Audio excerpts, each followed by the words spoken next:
what I'm sharing with you is a work in progress, but I hope to frame it in some larger pictures.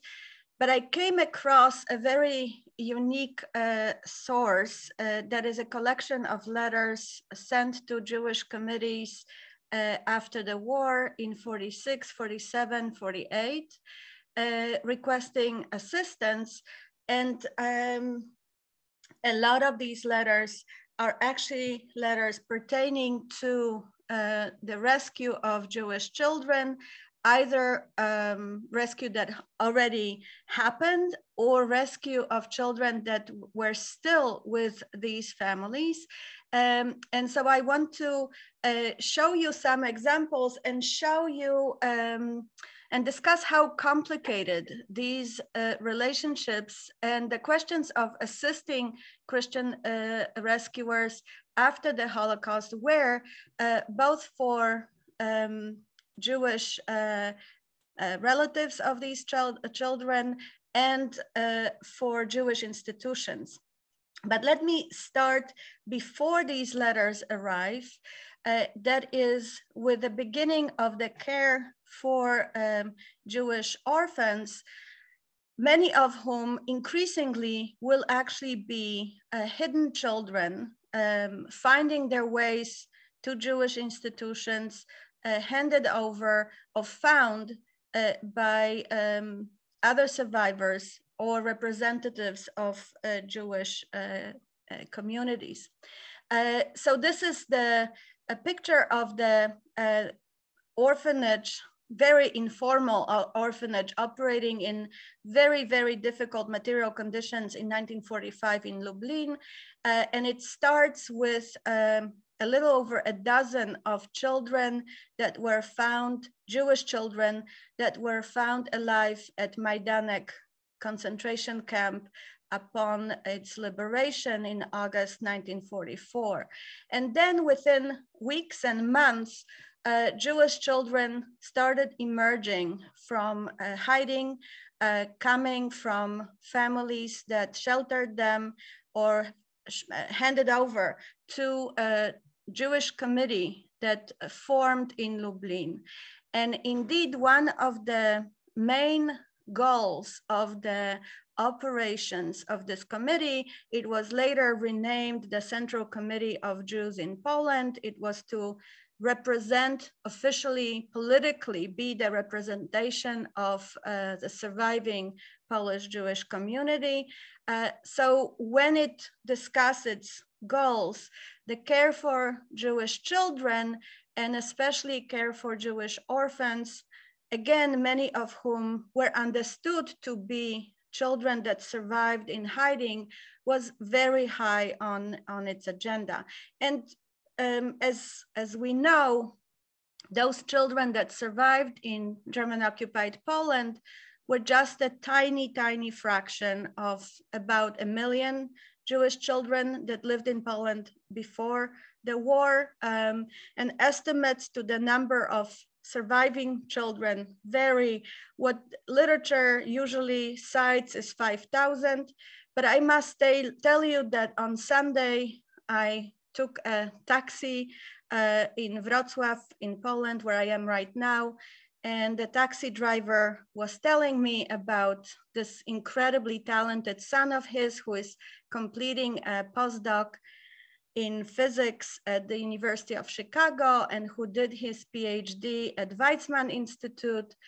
And from one sentence to the next, it turned out that his father, he told me, he didn't mention the word Jew. He said he had the roots and that his father was a child who survived in hiding in the vicinity of Kraków, and after the war, never spoke about it, married a Catholic woman, continued to have a regular life, invisible as a Jewish child survivor. And his son, my taxi driver, only discovered his father's story after he passed away. So I'm not sure if this taxi driver's father is included in this number of 5,000 and how many more stories like this there are in Poland, those that were discovered much later or that never got discovered because children didn't ask, didn't have a hint, or didn't want to look into their parents' past. But even if we start with the 5,000 as the number, the vast majority of these surviving children would survive in hiding or passing as Christian, Catholic children with Christian families, in monasteries, in hiding, in forests, and they emerge in terrible conditions, both health-wise and in terms of their trauma. Just to give you a sense, among the children up to the age of 14, as you can see, 90% in this initial group in 1945 suffered from rickets, 56% had active tuberculosis, conditions related to starvation, prolonged starvation and malnutrition, intellectual underdevelopment as it was described in the sources, but also something that doesn't really get talked about, still doesn't get talked about enough. The Committee of Polish Jews recommended that children that are recovered be tested for gonorrhea, and about 5%, according to their estimates, were tested positive. Of course, this means that these children suffered from sexual abuse. Now, what the community and the Central Committee and then other Jewish organizations, legal and illegal, that were involved in recovering hidden children, how they defined their role was of course shaped by communal patterns of care for needy Jewish children, especially for orphans. And we all know of Janusz Korczak, but there were many, many more Jewish pedagogues that committed their lives to helping Jewish children, including traumatized Jewish children that emerged from the wave of anti-Jewish violence after World War I. And many, many communities had these now mostly forgotten leaders, communal leaders who were involved in funding, organizing, enabling care for needy children, needy orphans. So here, just one example of Ignacy Fish and his foundation in Żółkiew, Żolkwa today in Western Ukraine. But we could go community by community and find these accounts, often preserved in memorial books in Iskorbicher. Now, what happens with children that survived in hiding or hidden or passing as non-Jews? Of course, their fate, their experiences very much depended on their age and gender and social background, whether they survived with at least one of the parents, and age, of course, meant whether they had memory of their life before the war or memory of their parents, or even memory of their own name before they were found or sent away or taken away to be hidden. And in some cases, without a doubt, I'll show you examples in those letters. I think what we have are relationships that resemble surrogate families. These families where children are placed or where children are sent to, sometimes families that have a connection to biological parents of Jewish child survivors, really step in, not just trying to protect them, but also providing emotional care and bonding with these children. And so there are stories, some of them became subjects of documentaries. Certainly Mira Binford's story is a lot more complicated with the relationship she had with the rescuer, with the man who kept her.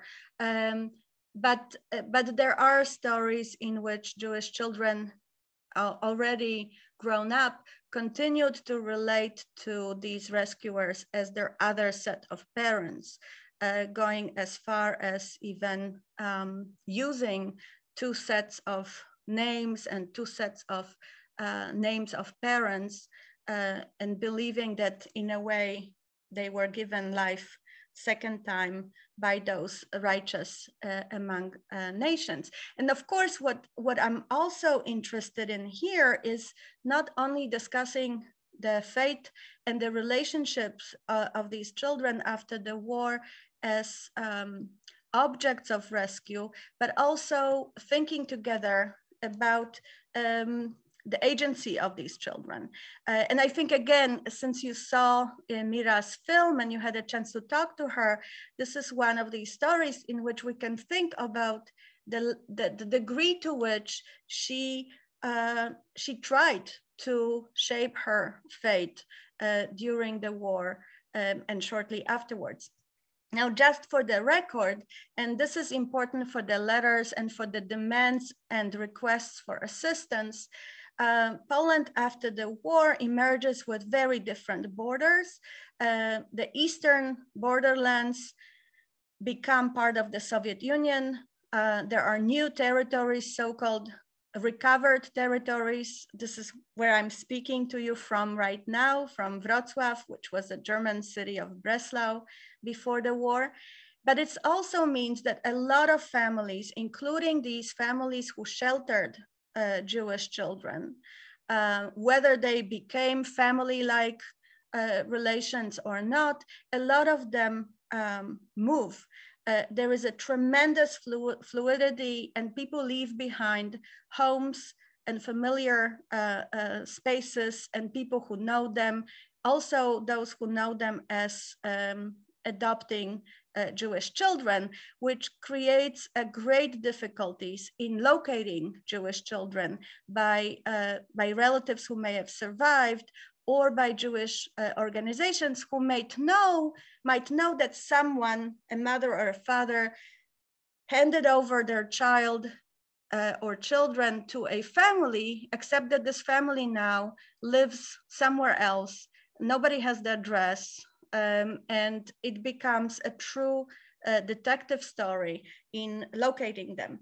And just now one example that I will come back to in a moment that I find very important for thinking about agency of children, including their post-war experiences, is this boy, Hieronim Maislish, born in Lviv in 1934. I actually found his daughter, and he might have been a little younger, but he is rescued alone. His parents both are killed. In fact, both of his parents commit suicide in Lviv, and he survives hidden by a Polish teacher who then marries a Jewish woman, his aunt, who converts, and Hieronim leaves that family. So he technically has a biological family after the war. He emerges from hiding. He doesn't feel there is a place for him with his aunt and uncle, and he ends up knocking on the door of a Jewish orphanage in Krakow. Eventually, he makes it to Palestine, changes his name, and lives a very long and rich life as an engineer in the Israeli army. Now, remember this photograph in a few slides because it will come back to us. Now, another case, which I think is more characteristic of the situation of Jewish child survivors that survive in hiding, and more characteristic that we might think of, and connected already to the topic of assisting those who rescued or sheltered Jewish children, is the story of this little girl that you see on the right, another child who survived in Lvov. Her parents perished in a shtetl near Lvov, and she was sheltered by a Polish man, Tadeusz Kobyłko. You see him here with Ita. This is the slightly larger, older girl. She was born on the eve of the war in 1939, and Tadeusz's own child, Adam, who was born as he was sheltering a Jewish woman and Ita's aunt. So we have here another complex relationship in which we have a rescue and a rescuer and two Jewish children, one of whom has a Polish Christian father and is born during the war, and a question about the fate of these children as the war comes to an end. I actually worked on this case study for quite a while, and I can tell you that what happens is that Tadeusz gives up, Ita gives up the girl who is not his biological child in exchange for a rather large amount of money that is supposed to cover his expenses, the expenses he had while caring for her during the war. But he wants to keep the son. And in the summer of 1946, his Jewish wife, the woman he rescued, takes both children and leaves on a train of Rabbi Herzog to Czechoslovakia, later to France, and later to Palestine. So he requested assistance from the Jewish Committee. He was paid for what was considered a fair price for the help he had given during the war. And the girl was handed over by him in exchange for this money to a Jewish orphanage that also would leave Poland together. And last case, just to show you the varieties of stories in which children actually have a very clear agency, but also children that are located and paid for. So this is a testimony of a boy, Victor Ratner, who is handed over by his family to a nanny, a very common trope, a very common scenario. This nanny herself cannot shelter him, but she takes the boy to a small village where she hands him over to a Polish family, eventually to an elderly Polish woman who has no idea that she has a Jewish boy.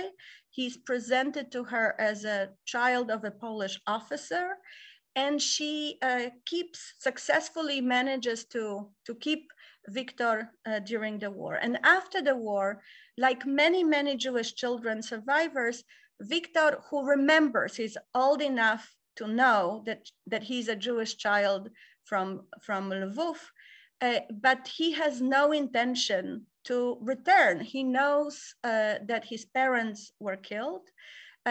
He's in a small place. He loves this elderly woman whom he refers to in his testimony as a grandmother. He tries to live the life he can have in a small Polish village in the vicinity of Przemyśl. why he returns to the Jewish community is because he is found. He's found by a Jewish man. We don't know whom, because the testimony is written by a child, and he obviously doesn't have the insights of the story. But this Jewish man somehow hears about him, starts sniffing around, coming back to ask about him, and eventually offers a certain amount of money in exchange for Victor. And Victor, and this is just to show you how deep those emotional bonds often were. Victor agrees to leave. His Polish caretakers actually tell him he will have much better life with the Jews, and that he's smart and he will have more opportunities for education. But Victor insists that part of this money, the price for him, that part of this money is given to this adopted grandmother, who, as I said, doesn't know that she was sheltering a Jewish boy. Now, a note on the side, this is a child's perspective, an extremely difficult thing to unpack, because I'm not entirely sure that this elderly woman didn't know. This is what the boy thought during the war and right after the war, assuming that he was circumcised, and there's no reason to assume that he wasn't.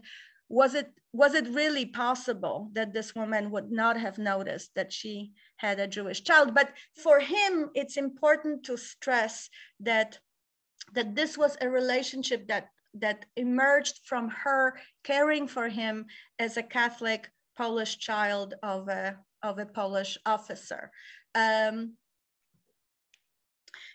I mentioned the Central Committee of Polish Jews as this key institution, a secular institution that was created by survivors, but also had the blessing of the Polish authorities, who needed a Jewish representation vis-a-vis abroad, vis-a-vis Jewish organizations abroad. So the Central Committee of Polish Jews for the first 2 years is headed by a pre-war Zionist and member of the Polish parliament before the war, Emil Sommerstein. You see him here. It's a very important picture on the ruins of the Warsaw Ghetto Uprising, right? This is long before the monument of the ghetto fighters was erected. Here behind him, you see Marek Edelman, the Bundist vice commander of Warsaw Ghetto Uprising. But Sommerstein represented an institution that was very much involved in creating a network of orphanages and daycare centers for Jewish children who were brought to them, who knocked on their doors, just like Hieronim Maislish I mentioned earlier, who also started returning from the Soviet Union, so who are not necessarily under the German occupation during the war. And you see here a transformation of how these groupings of Jewish children began as, right, children in rags, really, really difficult material conditions. But the committee was striving to create the best possible way to rehabilitate children, both physically and mentally, and allow them to catch up on education, et cetera, et cetera. But they are not the only organization in the field. The other important player that deals with Jewish children handed over and often still in the hands of non-Jews and non-Jewish institutions, especially monasteries, is the so-called coordinacja. You can see here the basic information. And if you want to read more about it, there is a wonderful book by Israeli scholar Nachmani Gafni, who studied coordinatia and the whole phenomenon of pidyon yeladim, recovering of Jewish children. As you can see, the coordinatia brought together a lot of Zionist organizations, had a broad panel of organizations, but also collaborated with some Orthodox activists in a field. The general view was that children must be recovered from foreign hands, even if the families who cared for them were truly loving, even if there was a non-abusive bond between the child and his caretakers, that these children belonged with the Jewish community. And once these children were recovered, they would be placed in kibbutzim, in orphanages that were created, and gradually provided education, but also gradually would cross the border in an organized manner on a way to Palestine. And so we see in the documentation collected after the war, many of those records and photographs are in Ghetto Fighter's house in Israel, of those children's kibbutzim, which really are children's homes where children are fed and washed and cared for and have some education, some Zionist education, but also general education. A very important person in Coordinatia's activities was Yeshayahu Drucker. You can see him on the right side in his uniform of the Polish soldier. He was fighting in the Polish army as part of the Red Army when he was drafted, in the Soviet Union. Drucker went all the way to Berlin, and when he returned to Poland, he was struck by the need for recovering Jewish children. Again, most of them were orphans or presumed orphans. And for him, the uniform of the Polish officer, he stayed in the military and was offered the position of a military chaplain, even though he didn't have any rabbinical training, but he was before the war an active member of Mizrahi, of the religious Zionist organization. And so he would travel across Poland in this military uniform. These are times in which traveling as a Jew on the trains in Poland was dangerous, but the military uniform was not only somewhat protective of him, protecting him in his journey, but also gave him a possible entry when he negotiated with the families who had Jewish children. And so we have the album that was created for him upon his aliyah to Palestine. And here, I must say, I was struck. I was preparing this presentation for you, and suddenly I noticed the picture of little Meislish, the boy I had mentioned a few minutes ago. So clearly, from him knocking on the door of a Jewish orphanage in Krakow, he ended up being cared for by Coordinatia, being placed in a Coordinatia orphanage. And this is how he makes it to Palestine. But again, what is missing in this album, if you don't know Hieronym Meislish's story, is that he came to the Jewish orphanage himself, that he decided he wanted to be back in a Jewish institution. He wanted to be back with Jews, as it were. So here you have a few more pics of Drucker and some other Jews who were in the military uniforms and who, like him, were able to use this as a relative advantage And as they travel across Poland, they would also offer financial reward for giving up the child. He recalls that very, very seldom would the children be given up for free, voluntarily. Also, very few children, as he recalls it, would actually want to go, would want to go with a Jew, as it were, to join a Jewish institution. And he needed to tread very carefully in many of these situations. Now, for those of you who read Polish, but hopefully this book will be translated, a book that came out only a few months ago. The title in Polish is The Price. And Anna Bikont, a journalist, a Polish Jewish journalist from Warsaw, traced back the journeys of another man who was full-time employed in recovering Jewish children and paying for them. That's the title of the book.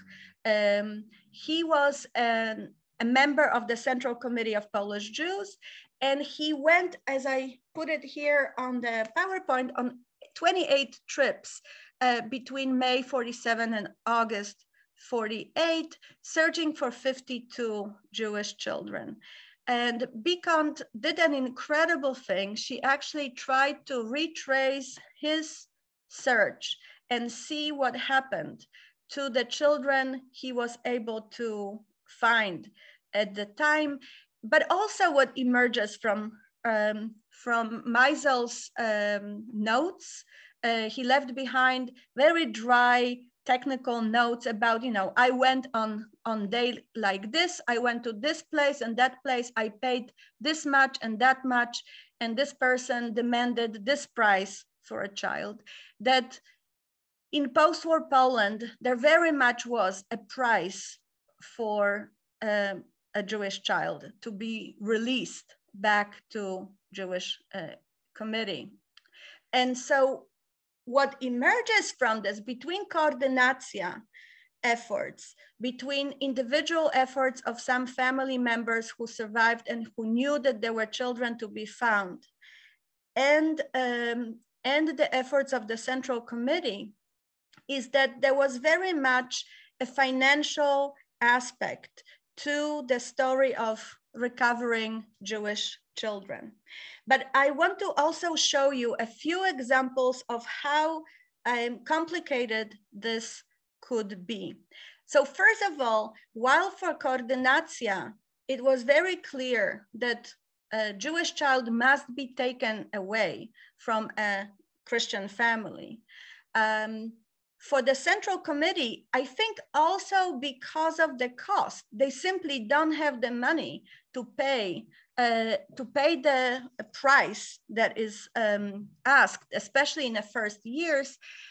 What they did was continue keeping an eye on the Jewish child while paying some assistance to non-Jewish caretakers. And I think that this is how this collection of letters I started telling you about started, that people started hearing that there is a committee that rewards non-Jews who had kept or who continue keeping Jewish men, women, and particularly Jewish children. So a few examples and what might this all mean. The first letter comes from Cecilia Piotrowska, a woman in Warsaw who clearly is a unique case. She has Jewish friends, Jewish neighbors. She's asked by her Jewish neighbors to keep their personal items right from the beginning of the war, and she clearly does. This is not an opportunity for her to enrich herself. She runs errands for Jews, she shelters Jews, she smuggled Jews from the ghettos in Warsaw and in Tarnów. And in this particular case, which actually I think I used for the title, she gets a letter in the summer of 1942 from a Jewish teenager. She doesn't explain how she knew them, the family, but obviously there was a relation with the family. So the boy writes her, he lost everyone. There was a big liquidation action, and thousands of Jews from Przemyśl were sent to Bełżec death camp in the summer of 1942. So this boy says he lost everyone, can she help him? And she writes him, come to Warsaw, we will help you. And the boy indeed arrives, stays with her family for several months, and she writes in her testimony, he became like a family member to us. Not only were we treating him as a family, he treated us as a family as well. And then to sort of symbolically even underscore how closely their fates became intertwined, he disappears together with her own son during the Warsaw Uprising in the summer and fall of 1944. So they likely both die together. But when she asks for assistance, she stresses the help that she gave, but also that she treated this Jewish teenager as her own family. And here we get to an even more complex case, an application from a woman named Olga Kijanowska from Volhynia, Eastern Poland, Rokitno, who describes how she was helping 3 Jewish brothers. One, she writes, is already in Palestine, so all 3 survived, and one managed to already emigrate to Palestine. One works in a Jewish committee in Bytom, so he's involved in this Jewish network of organizations representing Jews and assisting survivors. And one, she says, is my husband, Felix. Now, she doesn't give us any details about the marriage, any details about really his background, her background, but she tells us that she has now 2 school children and she's pregnant with the 3rd child. She needs better food, she needs medical treatment, but she is pregnant with a Jewish child. It's unclear whether those 2 school children are her own, whether these are her husband's children, but she requests assistance, not only on behalf of her Jewish husband for helping him, but also for this unborn Jewish child that is going to be her own.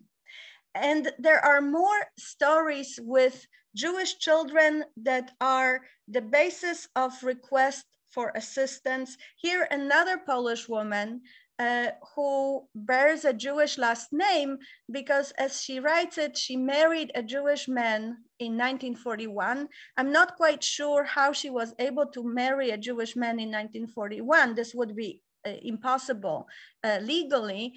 Maybe he used Aryan papers, but she says he was then betrayed and murdered, and she's left with a Jewish child. And she stresses in her letter, I'm a Christian, but this child is Jewish. And because of this child and the fact that she's unable to work, she suffered during the war, she was incarcerated, she's unable to work physically or otherwise, she requests from the Jewish committee help. So she's not giving up her child. She's not setting a price to return this Jewish child to the Jewish community, but she needs to be helped precisely because of caring for this child.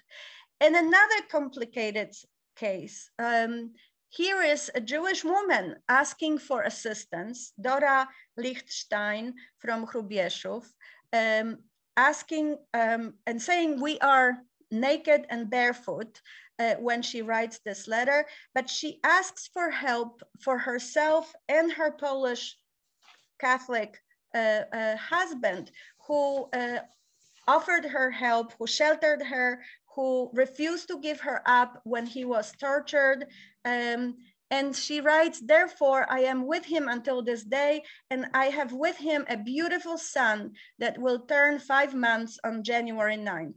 And then when goes on to say, you know, we go to sleep hungry, the baby doesn't have proper food, and the husband is actually willing to convert to Judaism. So here she adds not just a question of, you know, not returning the child, but really this is a Jewish family, although it starts with him assisting her and then having children with her. Another story that I would love to actually hear your interpretation of it. As you can see on the right-hand side, on the lower part of the document, is a confirmation written in Yiddish by a Jewish wife and partner of a Polish man, Jerzy Ponczyński, also from the eastern borderlands, from Rivne today in Ukraine. Ponczyński shelters her after she escapes from basically a mass grave, from shooting Jews into mass grave. And somehow they have 2 children together and are expecting a birth of a 4th child. So there is even more children there.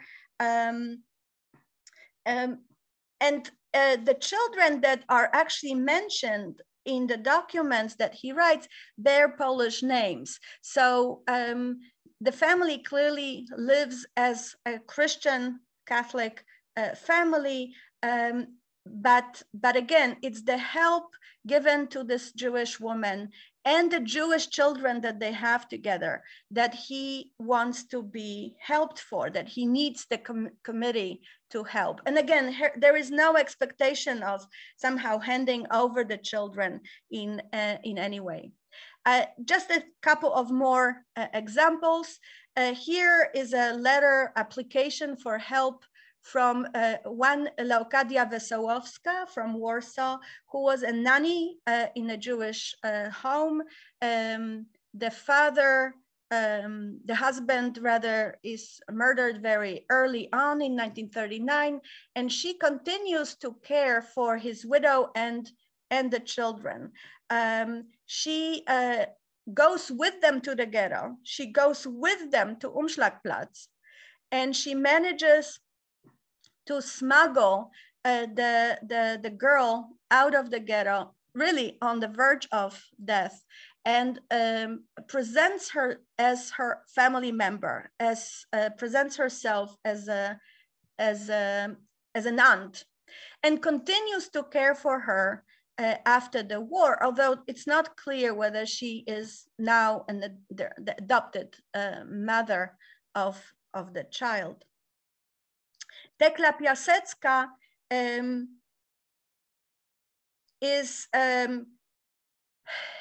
caring for a Jewish girl who lives with her. And when the house is searched and the child in the middle of the night is asked to recite Catholic prayers, the Germans are not convinced by the performance. Moreover, Tekla doesn't have a baptismal record. So, the child is going to be taken to be killed, obviously. Tekla declares that if the child goes, she goes as well. And that convinces the Germans that she must really be the biological mother, because she offers to die with the child. So now, after the war, she writes this letter requesting assistance. She is no longer caring for this child. She is living, however, in the same address as the child's father and the girl herself. So there is some kind of family-like relationship, and she recalls her own role, not only in rescuing the child, but really offering to die for the child, and in this way, saving her life. And last case, I think, is Tasha Weisberg and her caretaker. And this is where I think it gets a little bit more in a way familiar to us. So Tasha is rescued or sheltered rather by this Polish woman after she walks out of a mass grave in Stanisławów where thousands of Jews are executed. And she basically bumps into this woman into her house. She takes her in, keeps her for 3 years. And Tasha, in her testimony, says, you know, she fed me the same way she fed her own children. I felt like I was a member of this family. I went to school with her children. And after the war, Helena decides to continue caring for Tasha. She assumes that nobody from her family survived, so she continues feeling responsible. However, as soon as she hears that there are Jewish orphanages, i.e. that there are Jews, that there are Jewish institutions in the new Western territories, she sends the child to a Jewish orphanage. It is clear to her that this is where the child belongs. Tasha escapes, runs from the Jewish orphanage to join her rescuer, because for her, this is her family now. And her caretaker then hands her over again to the Jewish committee. And when she asks for assistance, she doesn't ask for assistance using the child in a way as a reason for it, but rather says, you know, I returned the child to you, but my family, my own biological family is in a terrible situation right now. We need your help. And this is the content of many of the letters requesting money, shoes, coats, basic household equipment, sewing machines, loans. There is a very interesting range of requests that are made by caretakers of Jewish children. But there is always a question for me, I think, what is the relationship between these children and the help? Is it a condition for releasing the child? Is it a sense of the Jewish community owing to these people for the sacrifices that they've made? Are the children continuously living with these people, and therefore the community, by helping the rescuers, are helping also the children? There is a variety of scenarios. And I think that this is the part of the story of hidden children that has not yet been fully studied. And I will stop here because I would love to hear from you.